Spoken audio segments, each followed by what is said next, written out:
સમસ્થાનિકોના separation માટે total 4 પદ્ધતિ જોવાની હતી. એમાંની 3 પદ્ધતિ આપણે જોઈ ગયા છીએ. એ કેવી રીતે વર્ક કરે છે, કયા સિદ્ધાંત ઉપર કામ કરે છે. હવે ચોથી અને લાસ્ટ પદ્ધતિ, જેનું નામ છે રાસાયણિક વિનિમય પદ્ધતિ. રાસાયણિક વિનિમય પદ્ધતિ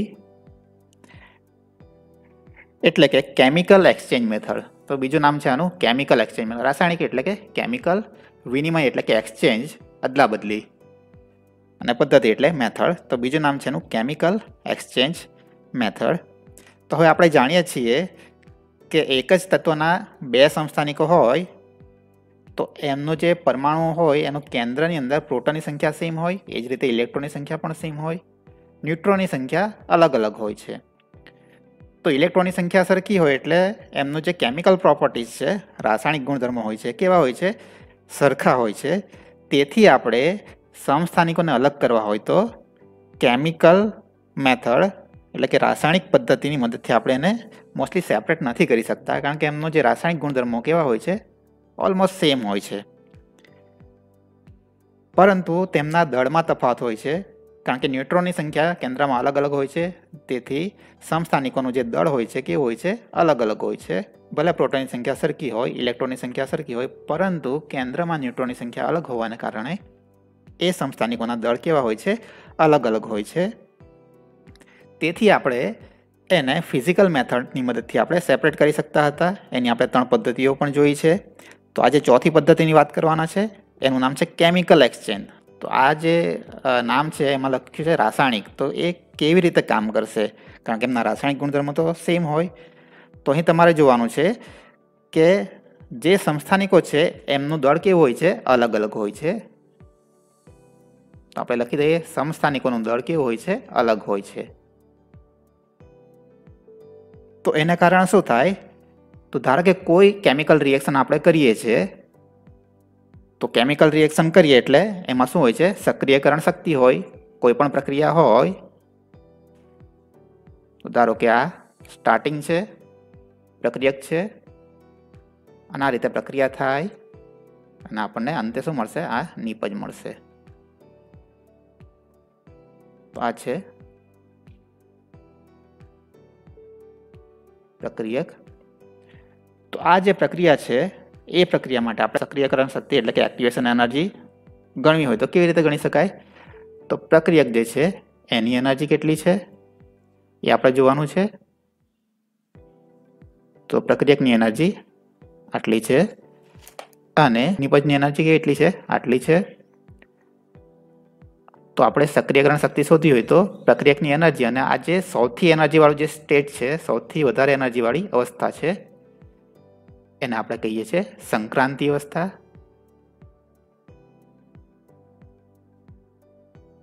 એટલે કે ટ્રાન્ઝિશન સ્ટેટ. તો કોઈ પણ પ્રક્રિયા માટે સક્રિયકરણ શક્તિ મેળવવી હોય તો એ આ રીતે મળશે.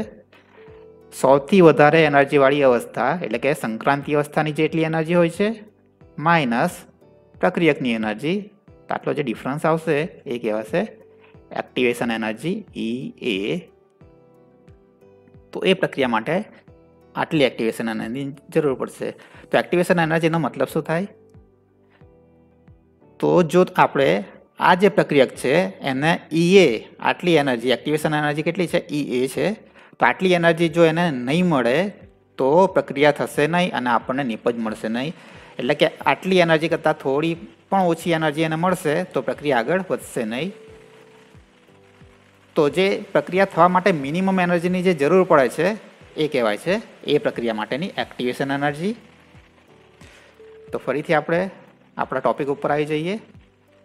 તો સમસ્થાનિકો જે હોય છે એમના દળ અલગ અલગ હોય છે. મતલબ આપણે કહી શકીએ કે બે સમસ્થાનિકો હોય તો એકનું દળ ઓછું હશે, બીજાનું દળ વધારે હશે. થોડો ડિફરન્સ હશે, પણ એકનું દળ થોડું ઓછું હશે, બીજાનું દળ થોડું વધારે હશે. તો એને કારણે શું થાય?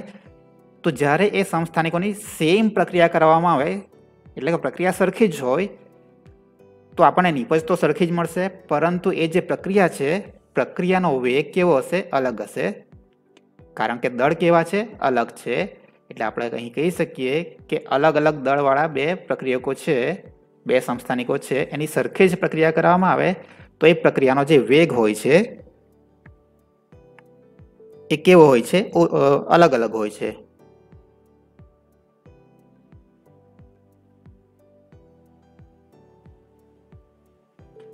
વેગ એટલે કે આપણે અહીં લખી શકીએ પ્રક્રિયાનો દર.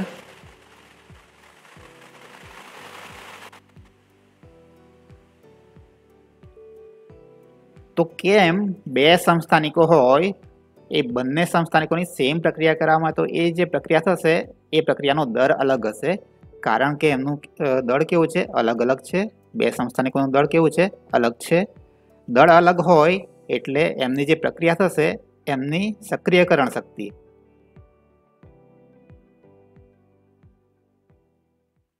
એટલે કે એક્ટિવેશન એનર્જી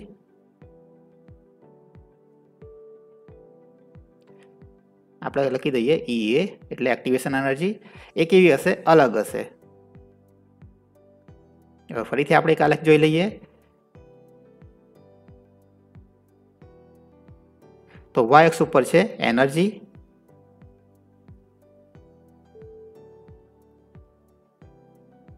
અને x અક્ષ ઉપર આપણે લઈએ પ્રક્રિયા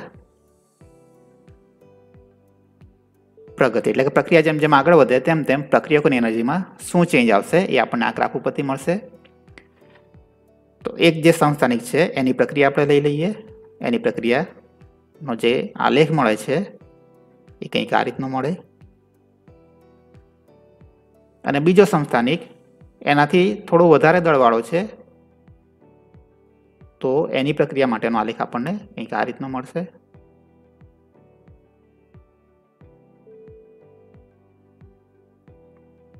રાઈટ. તો અહીં તમે જોઈ શકો છો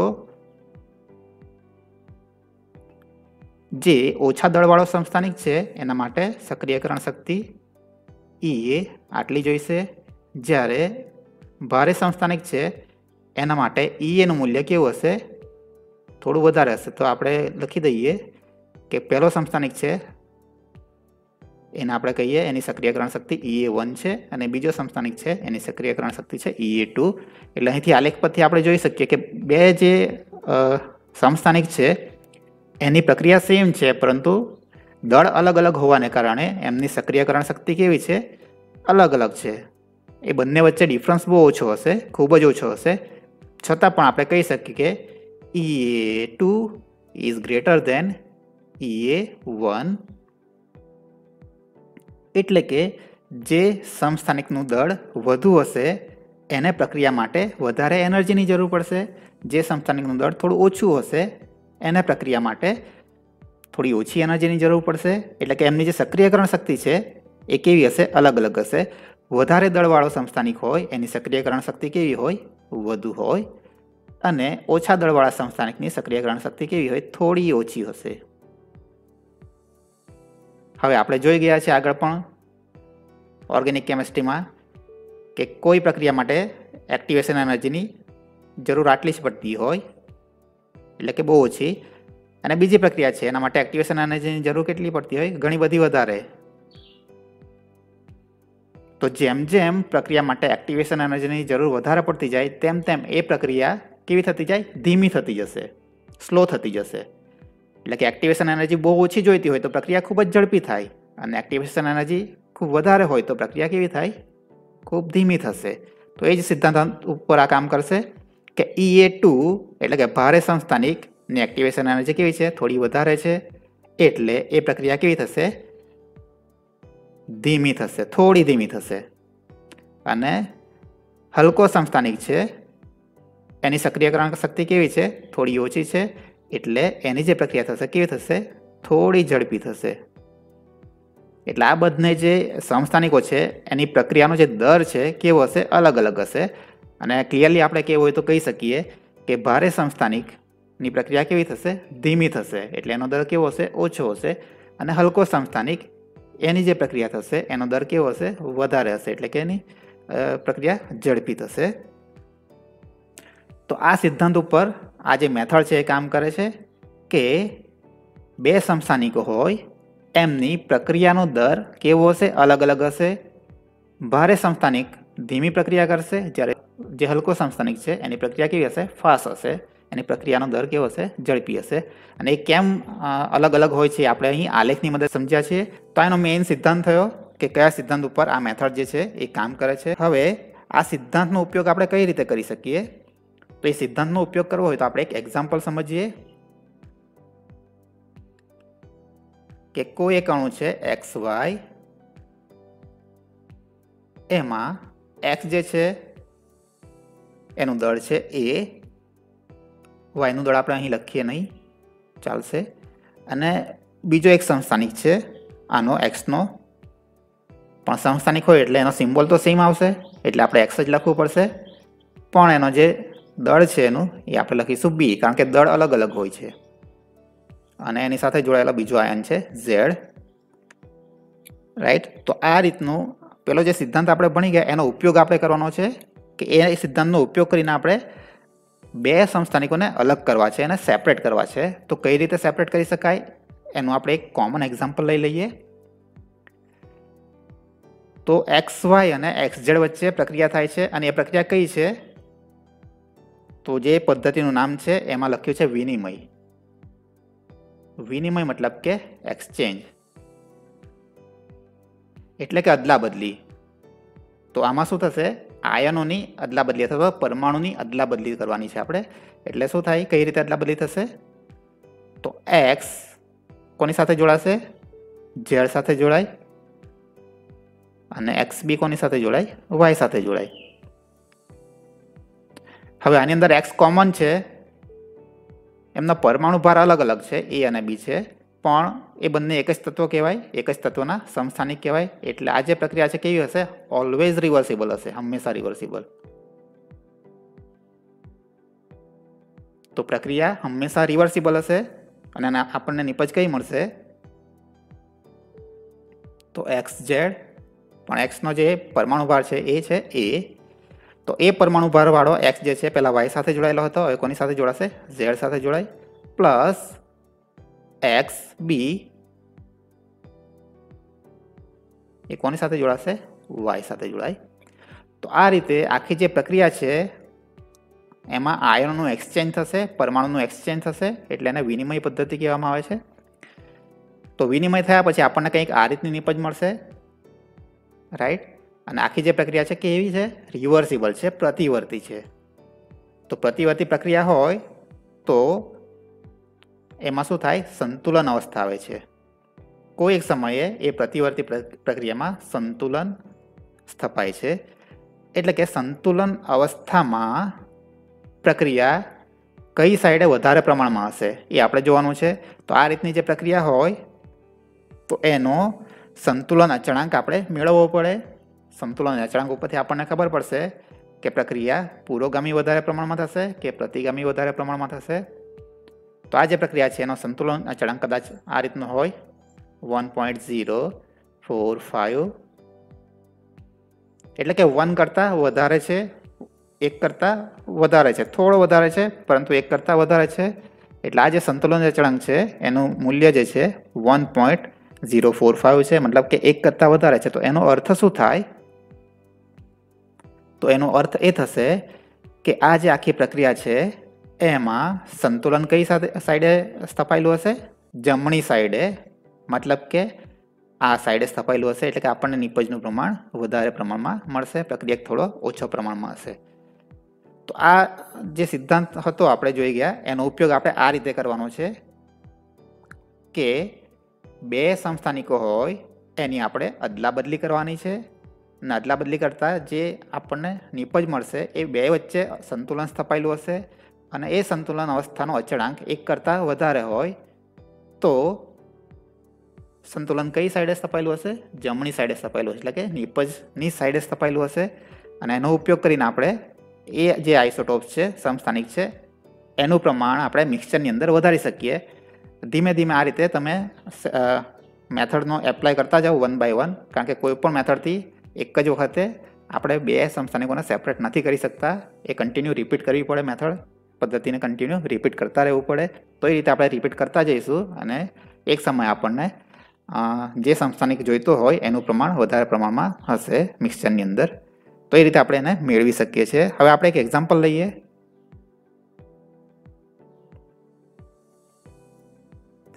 તો પહેલું એક્ઝામ્પલ લઈએ ફર્સ્ટ.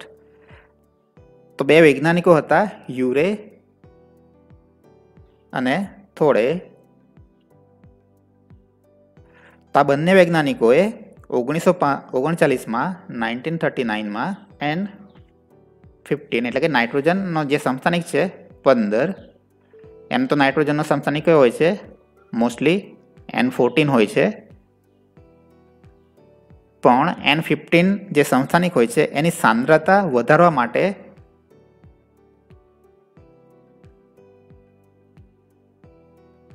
આ પદ્ધતિનો ઉપયોગ કર્યો હતો. અને આ પદ્ધતિ ખૂબ જ કાર્યક્ષમ છે એ પણ એમણે જણાવ્યું હતું. તો આ પદ્ધતિમાં એણે શું કર્યું? તો આ પદ્ધતિની અંદર એણે એમોનિયા વાયુ લીધો હતો. તો NH3 એ ગેસ સ્વરૂપમાં હોય છે અને એમાં નાઇટ્રોજન 15 હતો, એનું પ્રમાણ વધારે હતું. પ્લસ બીજું શું લીધું એમણે? એમોનિયમ નાઇટ્રેટ લીધું, એટલે કે NH4NO3.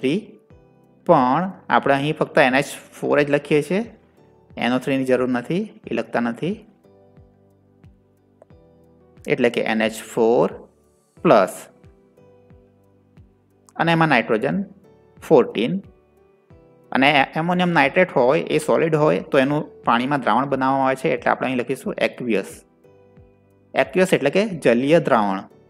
તો એમોનિયમ નાઇટ્રેટનું જલીય દ્રાવણ લીધું અને બીજું શું લીધું? એમોનિયા ગેસ લીધો. તો એ બંને વચ્ચે આયન વિનિમય થયા પછી એક સંતુલન સ્થપાયું અને સંતુલનને અંતે આપણને જે નિપજ મળે છે, એટલે કે આયનનું વિનિમય થયા પછી આપણને જે નિપજ મળશે આ રીતની મળશે. NH3 એમાં N15 હતો તો નાઇટ્રોજનનું એક્સચેન્જ થાય એટલે કે N14 થઈ જશે. પ્લસ NH4 પ્લસ એમાં હશે નાઇટ્રોજન 15 અને કેવું હશે? એક્વિયસ હશે, એટલે કે જલીય દ્રાવણ હશે અને NH3 ગેસ સ્વરૂપમાં હશે. હવે આ જે આયન વિનિમય પદ્ધતિ છે, એક્સચેન્જ મેથડ છે, એનો જે સંતુલન સ્થપાય છે એનો સંતુલન અચળાંક K બરાબર કેટલો છે? 1.013. મતલબ કે 1 કરતાં વધારે છે. તેથી આપણે કહી શકીએ કે આ જે સંતુલન સ્થપાયેલું છે એ કઈ સાઈડ હશે? જમણી સાઈડ હશે, રાઈટ સાઈડે. એટલે કે સંતુલન સ્થપાય ત્યારે પ્રક્રિયક ઓછો હશે, નિપજ વધારે હશે. એટલે કે NH4 પ્લસ માં નાઇટ્રોજન અને 15 નું જે પ્રમાણ છે એક્વિયસ દ્રાવણમાં એ વધારે હશે, સ્ટાર્ટિંગ કરતાં વધારે હશે. તો એકચ્યુઅલી આ જે પ્રક્રિયા છે કેવી રીતે કરવામાં આવે છે? તો એનું જે ઇન્સ્ટ્રુમેન્ટ છે એ બહુ સિમ્પલ હોય છે.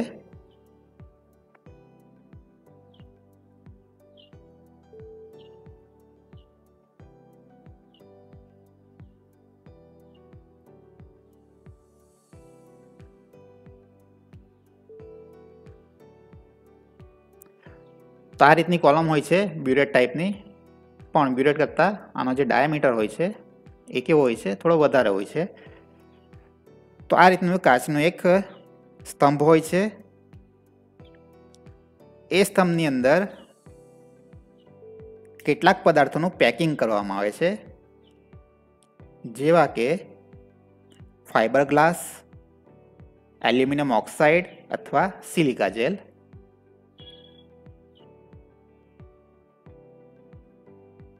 તો આ રીતે સોલિડ વસ્તુ જે છે એલ્યુમિના હોઈ શકે, એલ્યુમિનિયમ ઓક્સાઇડ અથવા સિલિકા જેલ હોઈ શકે અથવા ફાઇબર ગ્લાસ હોય છે, એનું પેકિંગ કરેલું હોય છે.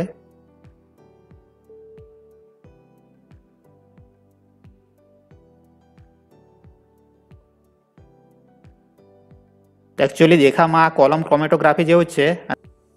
તો આ રીતનું કોલમની અંદર પેકિંગ કરેલું હોય છે. સેમ આ આપણે કોલમ ક્રોમેટોગ્રાફીમાં પણ આ રીતનું જ હોય છે, જોઈએ છે એ રીતનું જ હોય છે.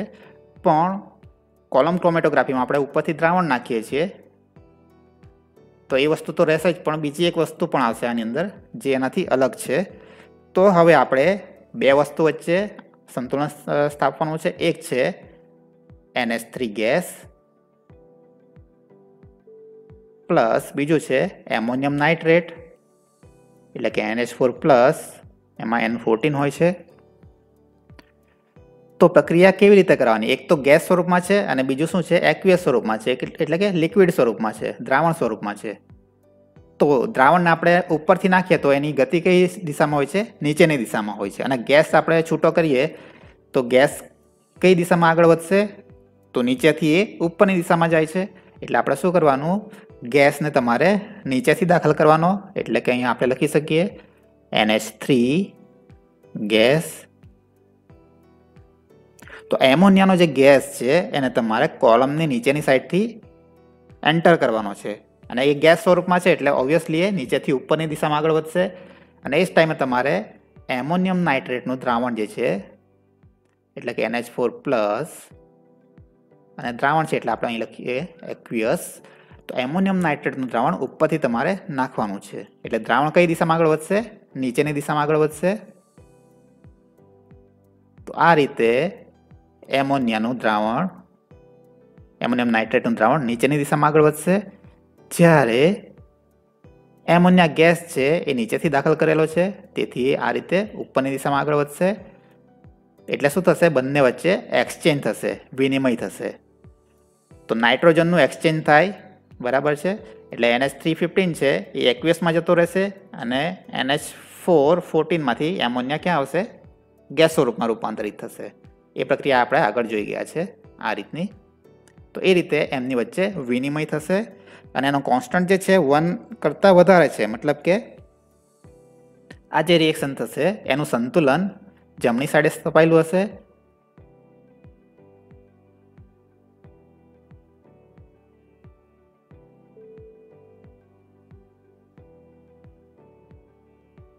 એટલે કે નાઇટ્રોજન 15નું પ્રમાણ આપણને વિનિમય થયા પછી ક્યાં વધારે પ્રમાણમાં જોવા મળશે? એક્વિયસ દ્રાવણમાં જોવા મળશે, કે જેમાં પહેલાં N14 હતો એનું પ્રમાણ વધારે હતું, પણ વિનિમય થયા પછી એનું પ્રમાણ ઓછું થઈ જશે અને N15નું પ્રમાણ એક્વિયસ દ્રાવણમાં, જલીય દ્રાવણમાં વધી જશે. તો આ રીતે કન્ટિન્યુ તમારે આ પદ્ધતિનું રિપીટેશન કરતા જવાનું છે, જેને કારણે N15નું પ્રમાણ કેટલા ટકા? 72.8% જેટલું વધારી શકો એમોનિયમ નાઇટ્રેટનું જે દ્રાવણ હતું એની અંદર. બીજું ઉદાહરણ છે સેકન્ડ. તો સેમ જે મેથડ છે એનું આપણે બીજું ઉદાહરણ લઈએ. તો એ ઉદાહરણ છે HD. H એટલે કે હાઇડ્રોજન અને D એટલે કે ડ્યુટેરિયમ. તો હાઇડ્રોજન વાયુ હોય તેને આપણે H2 લખીએ, પણ એમાં એક H ની જગ્યાએ એક ડ્યુટેરિયમ આપણે મૂકી દઈએ તો એટલે થઈ જાય HD. પણ આ કહેવાશે હાઇડ્રોજન ગેસ જ કહેવાશે, કારણ કે ડ્યુટેરિયમ એ હાઇડ્રોજનનો સમસ્થાનિક છે. તેથી એ અલગ તત્વ ના કહેવાય, એ સેમ જ કહેવાશે. તત્વ સેમ રહેશે પણ એનો સમસ્થાનિક છે. તો હાઇડ્રોજન ગેસ સ્વરૂપમાં હશે એટલે આપણે અહીં લખી દઈએ G, મતલબ કે ગેસ સ્વરૂપ છે, પ્લસ H2O એટલે કે પાણી એ કયા સ્વરૂપમાં હશે? લિક્વિડ સ્વરૂપમાં હશે. તેમની વચ્ચે વિનિમય જે થાય છે એ પ્રક્રિયા કેવી હોય છે? રિવર્સિબલ હોય છે, પ્રતિવર્તી હોય છે. તો એક હાઇડ્રોજનનું એક્સચેન્જ થશે. H2 માંથી એક હાઇડ્રોજન, H2O માંથી એક હાઇડ્રોજન ક્યાં આવશે? HD છે એની સાથે જોડાશે અને ડ્યુટેરિયમ છૂટો પડી એ કોની સાથે જોડાશે? H2O ઓક્સિજન સાથે જોડાશે. તો આ રીતે હાઇડ્રોજન અને ડ્યુટેરિયમનું વિનિમય થશે, એક્સચેન્જ થશે. એટલે ડ્યુટેરિયમની જગ્યાએ હવે આવશે હાઇડ્રોજન, એટલે આપણે લખી શકીએ અહીંયા H2 એ ગેસ સ્વરૂપમાં હશે, પ્લસ H2 માંથી એક હાઇડ્રોજનનું એક્સચેન્જ થયું છે એની જગ્યાએ ડ્યુટેરિયમ આવ્યો છે એટલે આપણે લખી શકીએ HDO. અને આ જે રિએક્શન છે, એક્સચેન્જ રિએક્શન છે, એનો સંતુલન અચળાંક છે 3.1703. તેથી આપણે કહી શકીએ કે જ્યારે સંતુલન સ્થિતિ સ્થપાયેલી હશે તે વખતે જે પણ દ્રાવણ છે, પ્રક્રિયકો છે, એમાં નિપજનું પ્રમાણ વધારે હશે, પ્રક્રિયકો કેવા હશે? ઓછા હશે. એટલે કે સંતુલન અચળાંક પરથી આપણને માહિતી મળી જાય છે કે પ્રક્રિયા કઈ સાઈડે વધારે પ્રમાણમાં થતી હશે, તો એ જમણી સાઈડે વધારે પ્રમાણમાં થાય છે, મતલબ કે નિપજનું પ્રમાણ કેવું હશે, વધારે હશે. એટલે કે ડ્યુટેરિયમ તમને પ્રક્રિયાની અંતે શેની અંદર વધારે પ્રમાણમાં જોવા મળશે, એક્વિયસ દ્રાવણની અંદર અથવા તો લિક્વિડની અંદર. એટલે કે જે આપણે H2O લીધેલો એમાં હવે ડ્યુટેરિયમનું પ્રમાણ વધારે હશે સંતુલન સ્થિતિ તપાસે ત્યારે. હવે આ જે પ્રક્રિયા છે એ પ્રક્રિયા ગેસ સ્વરૂપમાં પણ કરવામાં આવે છે. તો H અને D એટલે કે HD એ ગેસ સ્વરૂપમાં હશે, પ્લસ H2O આપણે લિક્વિડ સ્વરૂપમાં લીધું હતું. જો તમે લિક્વિડ સ્વરૂપમાં લો તો કોલમમાંથી પાસ કરવું પડે, તો HD જે ગેસ છે એને કોલમની નીચેથી પસાર કરવાનું છે, અને H2O ને ક્યાંથી નાખશો, એને કોલમમાં ઉપરથી. એટલે કે H2O ઉપરથી નીચેની દિશામાં આગળ વધશે, જ્યારે HD ગેસ નીચેથી ઉપરની દિશામાં આગળ વધશે, અને જ્યાં બંને મળશે ત્યાં એમની વચ્ચે હાઇડ્રોજન અને ડ્યુટેરિયમનું વિનિમય થશે, એક્સચેન્જ થશે. અને એ જે રિએક્શન છે એ સંતુલિત સ્થિતિમાં હશે. એ વખતે નિપજ વધારે પ્રમાણમાં હશે, મતલબ કે ડ્યુટેરિયમ આપણને લિક્વિડની અંદર વધારે પ્રમાણમાં જોવા મળશે. તો એ જે સેમ વસ્તુ છે આપણે ગેસિયસ સ્વરૂપમાં પણ આપણે કરી શકીએ. તો HD એની પ્રક્રિયા કરવાની છે H2O સાથે, પણ H2O આપણે ગેસ સ્વરૂપમાં, મતલબ કે એની બાષ્પ આપણે લેવાની છે, એને ગરમ કરીને એનું બાષ્પમાં રૂપાંતર કરવાનું છે. તો જ્યારે ગેસ સ્વરૂપમાં બંધ હોય ત્યારે અહીંયા કેટલિસ્ટની જરૂર પડશે, ઉદ્દીપક. તો આ જે પ્રક્રિયા છે ઉદ્દીપકની હાજરીમાં થશે. હાઇડ્રોજન અને ડ્યુટેરિયમનું એક્સચેન્જ થશે, પરંતુ ઉદ્દીપકની હાજરીમાં જ થશે, રાઈટ. તો આ રીતે પણ તમે એક્સચેન્જ કરી શકો ઉદ્દીપકની હાજરીમાં. તો આ જે મેથડ છે, આ મેથડનો ઉપયોગ કરીને તમે ભારે પાણી, બરાબર છે, ભારે પાણીનું સૂત્ર થશે D2O, હેવી વોટર, અને એ શેમાં વપરાય છે, D2O ન્યુક્લિયર પાવર પ્લાન્ટમાં વપરાય છે. ત્રીજું એક્ઝામ્પલ છે સેમ મેથડમાં. તો એ જે એક્ઝામ્પલ છે એમાં તમારે કાર્બન ડાયોક્સાઇડ લેવાનો છે, CO2,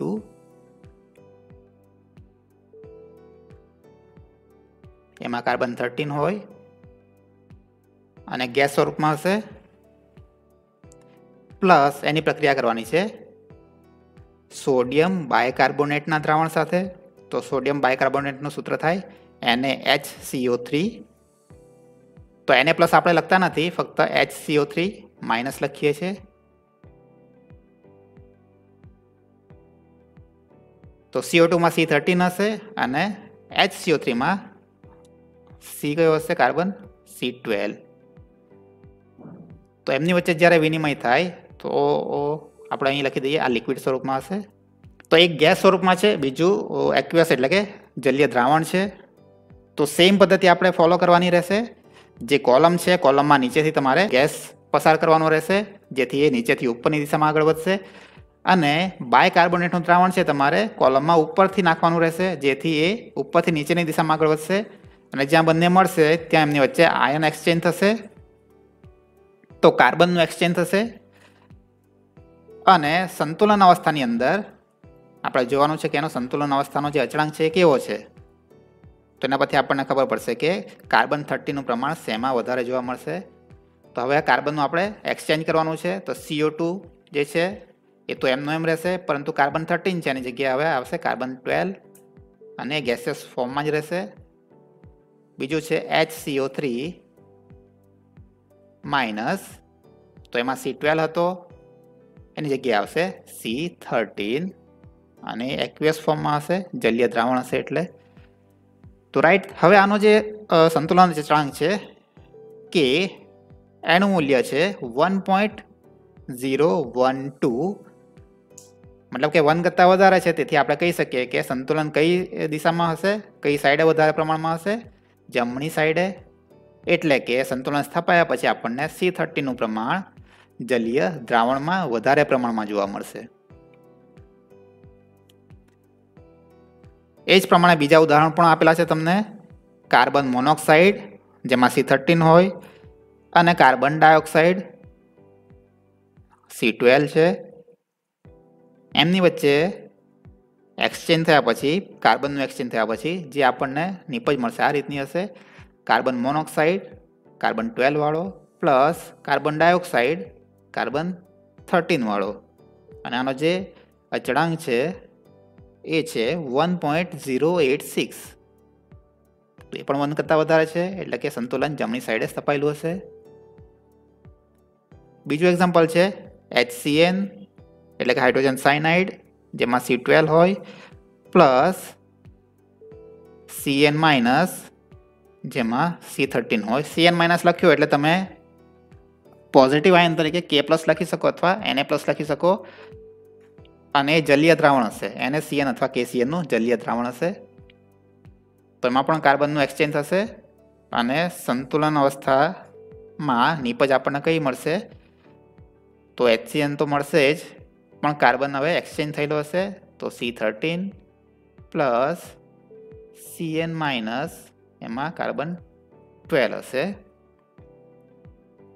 અને આ જે રિએક્શન છે રિવર્સિબલ છે, પ્રતિવર્તી છે, એનો સંતુલન અચળાંક K નું મૂલ્ય છે 1.026.